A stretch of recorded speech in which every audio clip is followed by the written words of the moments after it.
आज से कुछ साल पहले की बात है। मैं कंपनी में नया-नया जॉइन हुआ था। बिल्कुल आपकी तरह ही, एक फ्रेशर। मैं मशीन पे खड़ा था और मेरा सीनियर आया, मतलब कोई कंपोनेंट रिजेक्ट हो गया था एक्चुअली। कुछ डायमेंशन सही नहीं आ रही। तो वो आते ही चिल्लाने लगा, "अरे यार एक काम कर, प्रोग्राम एडिट कर और उसमें ना थोड़ी फीड बढ़ा दे।" और मैं अभी आया 5 मिनट में। अच्छा, मैं उसकी शक्ल देख रहा हूँ एंड मैं दिमाग में सोच रहा हूँ कि यार ये जी कोड क्या होता है? एडिट कहाँ से करूँ? कौन सी फीड, कहाँ की फीड? और ऐसा ही होता है जब आप नया-नया सीएनसी मशीन पे काम करते हो या किसी भी मशीन पे काम करते हो। और मुझे पूरा यकीन है कि आपके साथ भी ऐसा होता होगा या कभी ना कभी डेफिनेटली हुआ होगा। और जब मैंने ये सारी चीजें देखी कि यार मुझे तो बहुत कुछ सीखना पड़ेगा, तो मैंने जी कोड, एम कोड और मैनुअल प्रोग्रामिंग सीखनी शुरू करी। मैंने ऑनलाइन सर्च करना शुरू करा कि कहाँ से सीखना है, कैसे सीखना है, क्योंकि मैं जॉब करता था, ऑफलाइन तो जा नहीं सकता था कहीं। तो जब मैंने ऑनलाइन सीखना शुरू करा तो मुझे कॉल आने शुरू हुए इंस्टीट्यूट्स के। तो वो मुझे कह रहे हैं कि सर आप कहाँ मैनुअल प्रोग्रामिंग में घुस रहे हो, आप कैम प्रोग्रामिंग सीखो, पोस्ट प्रोसेसर कैसे डेवलप करते हैं वो सीखो। अच्छा, मैं कंफ्यूज यार, मैं तो मतलब मैनुअल सीखनी है मुझे, तो उसने एडिट करने को बोला था यार, उसमें कैम वैम कहाँ से आ गया?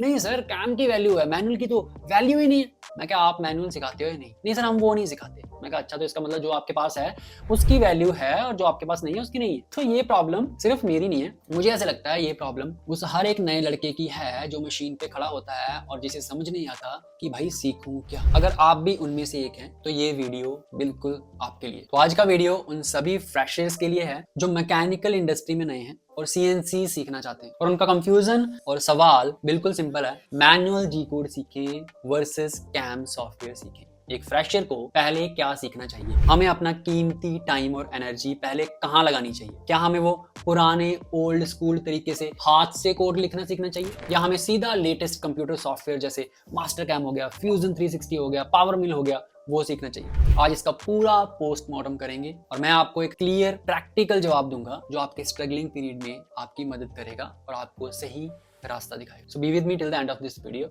Let's start. बहुत ही ज्यादा डिटेल में घुसने से पहले सबसे पहले जी कोड क्या भला है वो समझते हैं। देखो, बिल्कुल सिंपल भाषा में जी कोड आपकी सीएनसी मशीन की लैंग्वेज है, उसकी भाषा है। जैसे आप और मैं हिंदी समझते हैं, वैसे ही दुनिया की हर सीएनसी मशीन सिर्फ जी कोड की भाषा समझती है। ये एक यूनिवर्सल लैंग्वेज है जो अलग अलग मशीन पे काम करती है। तो ये भाषा करती क्या है? ये मशीन को स्टेप बाय स्टेप इंस्ट्रक्शन देती है। सोचो, आपको एक कार ड्राइवर को इंस्ट्रक्शंस देनी, जो बस आपकी भाषा में लिखी एक लिस्ट पढ़ सकता है। आप उसे बोल के नहीं बता सकते, वो लिस्ट पढ़ेगा, उसके हिसाब से काम करेगा। आप क्या लिखोगे? नंबर 1 चाबी घुमाओ, नंबर 2 इंजन स्टार्ट करो, नंबर 3 सीधा 10 मीटर चलो, नंबर 4 राइट मुड़ो, नंबर 5 बस यही रुक जाओ। इतना ही है जी कोड का काम। ये मशीन के टूल को बताता है कि कहाँ जाना है, कितनी तेजी से जाना है, स्पिंडल को कितनी तेजी से घुमाना है और कहाँ रुकना है। और अगर बात करें कि ये जी कोड दिखते कैसे हैं, एक लाइन का कोड कुछ इस तरीके से दिखेगा, N10 G01 X100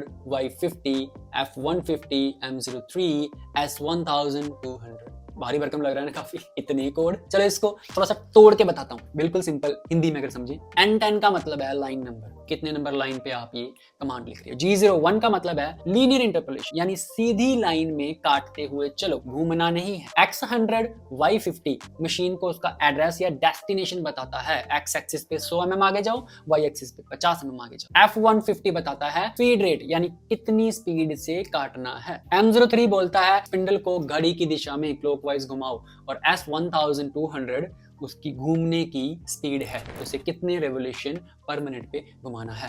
देखा, ये कोई रॉकेट साइंस नहीं है बेसिकली, ये बस कमांड्स हैं जो मशीन को एक्शन लेने को कहती हैं कि तुझे कब कब क्या क्या करना। तो समझ आ गया कि मैनुअल जी कोड कैसे काम करते हैं। अब आगे बढ़ने से पहले, अगर हमने इतनी बात करी है तो मैं आपको बताना चाहता हूँ कि अगर आप भी सीएनसी मैन्युफैक्चरिंग की फील्ड में इंटरेस्टेड एंड इसमें आगे बढ़ना चाहते हो तो इन फंडामेंटल्स को सीखने के लिए मैं आपके लिए लेके आया हूँ मेरा सीएनसी टर्निंग का पहला ऑनलाइन कोर्स, जो आपको मेरी वेबसाइट macoveda.com पे मिल जाएगा। ये एक फुल फ्लैज पूरी तरह से ऑनलाइन कोर्स है उनके लिए जो सीएनसी टर्निंग को बिल्कुल जीरो से सीखना चाहते हैं और जिनके पास ऑफलाइन सेंटर्स में जाने का टाइम नहीं है, या उनको साथ में जॉब करनी पड़ती है, या अलग अलग शिफ्ट में काम करना पड़ता है। इसमें मैं आपको बहुत ही बेसिक से लेके एडवांस लेवल की चीजें सिखाऊंगा विद सिमुलेटर। ये कोर्स प्री रिकॉर्डेड क्लासेस के साथ आता है। इसके लिए टाइम का कोई झंझट नहीं है, आप घर बैठे बैठे कभी भी कोई भी क्लास अटेंड कर सकते हैं। तो अभी मेरी वेबसाइट macweather.com पे जाके मेरा कोर्स चेकआउट जरूर करें। तो जी कोड के बारे में पता चल गया हमें।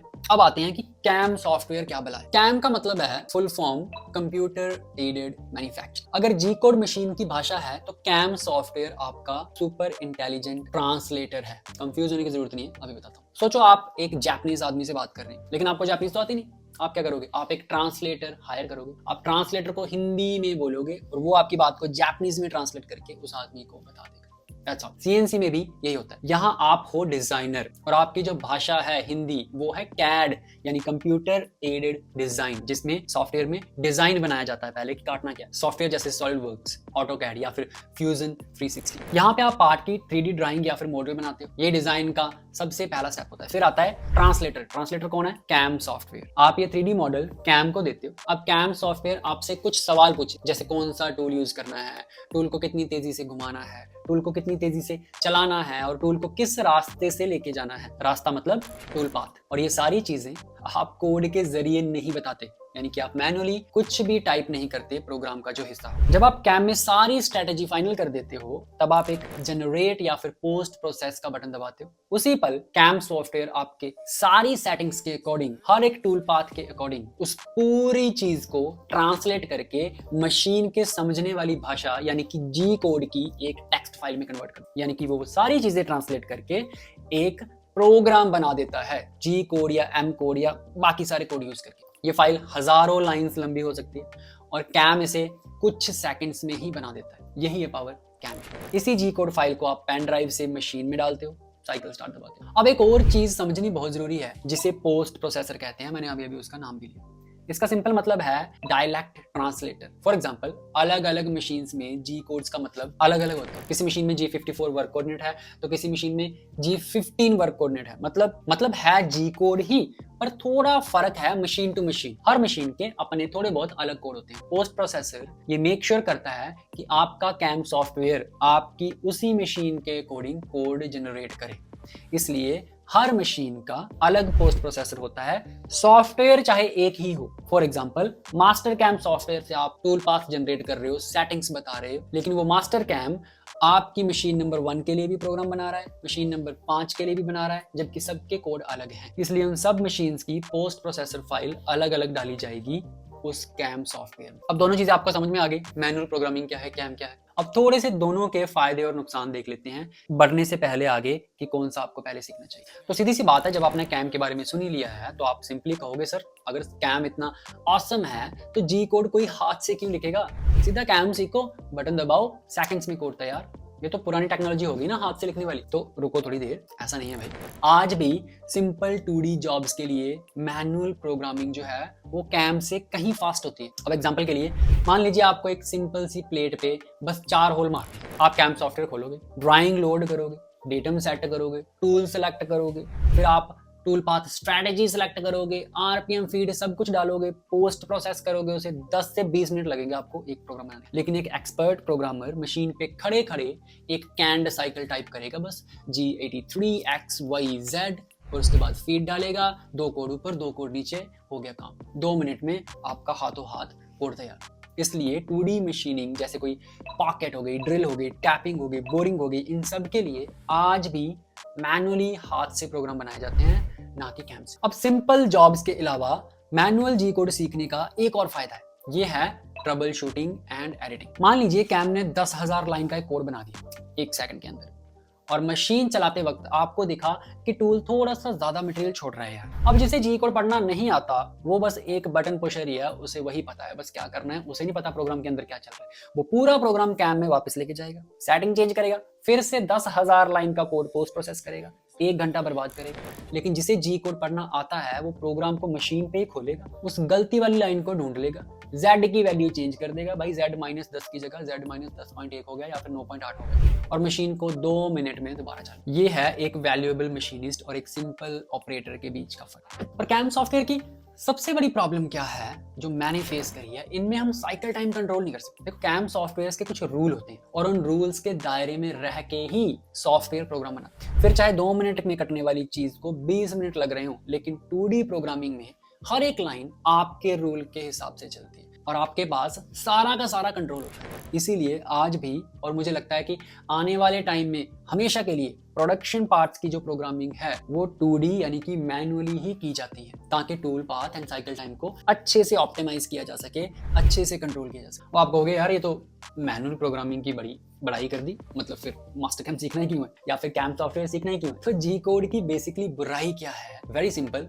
कॉम्प्लेक्सिटी। अगर आपको एक कॉम्प्लेक्स 3D पार्ट बनाना है, जैसे कि एक एरोप्लेन का पार्ट हो गया या फिर एक कार का मोल्ड हो गया, उसका जी कोड हाथ से लिखना लगभग नामुमकिन है। क्यों?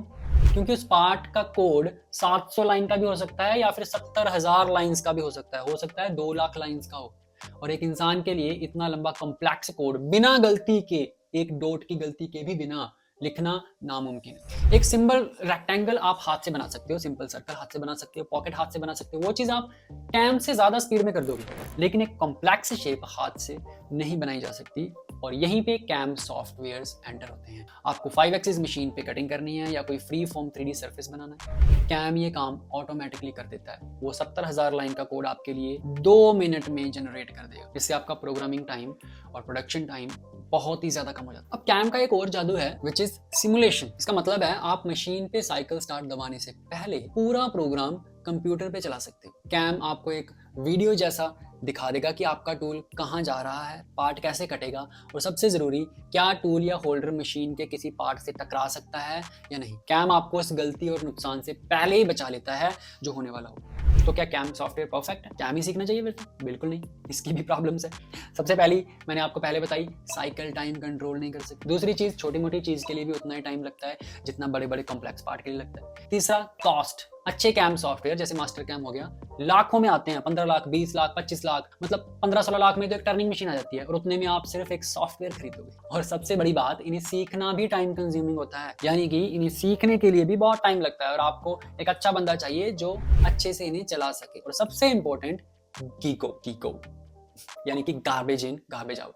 अगर आपने कैम में गलत टूल, गलत स्पीड या गलत टूल पाथ सेलेक्ट किया तो कैम भी गलत प्रोग्राम ही देगा। ऐसा नहीं है कि जो कैम में बनाया वो एकदम डन है जी। तो कैम भी एक एक्सपीरियंस्ड बंदा चला सकता है, जिसने मशीन चलाई हो, ऑपरेट करी हो, जिसे 2D प्रोग्रामिंग आती हो, वो तो बहुत जबरदस्त तरीके से चला। अब हमने समझ लिया कि फायदे और नुकसान भी क्या है कैम के और मैनुअल प्रोग्रामिंग के। अब दोबारा हम आ गए हैं अपने मेन सवाल पे, मैनुअल जी कोड सीखें या फिर कैम सॉफ्टवेयर सीखें? सर ये बताओ सीधा सीधा, इतना घुमाने फिराने की क्या जरूरत है? लेकिन जरूरत थी घुमाने फिराने की, क्योंकि अब तक आपको मेरा जवाब शायद मिल ही गया होगा कि मैं क्या कहना चाहता हूँ। ये लड़ाई मैनुअल जी कोड या फिर कैम सॉफ्टवेयर की है ही नहीं। आपको सिंपल पार्ट्स के लिए मैनुअल प्रोग्रामिंग लिखना पड़ेगा, सीखना पड़ेगा, और कॉम्प्लेक्स पार्ट के लिए आपको कैम सीखना पड़ेगा। तो एक फ्रेशर के लिए मेरी प्रैक्टिकल एडवाइस ये है, विद 14 years ऑफ एक्सपीरियंस, मैंने 14 साल से मैं CNC इंडस्ट्री में हूँ, मैंने ऑपरेटिंग भी करी है, मैनुअल सीखी, 3D सीखी, सॉफ्टवेयर सीखे।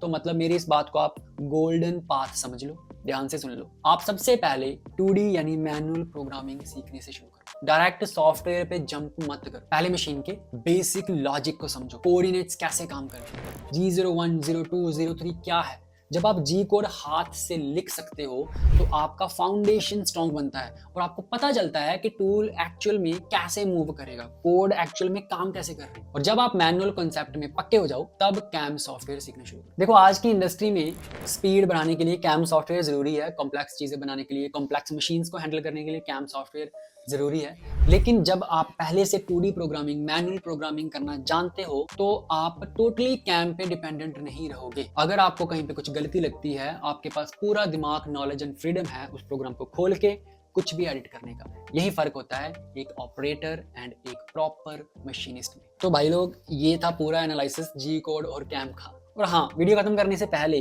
मैं आप सबसे एक चीज कह देता हूँ, देखो, हिम्मत हारने की जरूरत नहीं है। मुझे पता है ये फील्ड जो है ना, वो शुरू में बहुत मुश्किल लगती है, बहुत डिफिकल्टीज आती हैं। मैंने भी वो डिफिकल्टीज हैंडल करी हैं, और मुझे पता है आप कैसा फील कर रहे होंगे। डेली आपको लग रहा होगा, डेली दिल टूट रहा होगा कि यार कहाँ फंस गए। लेकिन याद रखो, हर एक्सपर्ट, हर senior programmer, manager, MD of the company एक दिन आपकी तरह ही फ्रेशर थे। आप बस हर दिन 1% नया सीखने पे फोकस करो। हर दिन सीखो, अपनी स्किल्स बढ़ाओ, मैनुअल प्रोग्रामिंग सीखो, कैम सीखो, कुछ भी सीखो, सीखते रहो एंड नई चीजें ट्राई करते रहो। अपने कंफर्ट जोन से बाहर निकलो। और CNC मशीन को बेसिक से सीखने के लिए मेरा कोर्स चेकआउट जरूर करना। बाकी मैं मिलता हूँ आपसे अगली वीडियो में। तब तक के लिए take care and bye bye.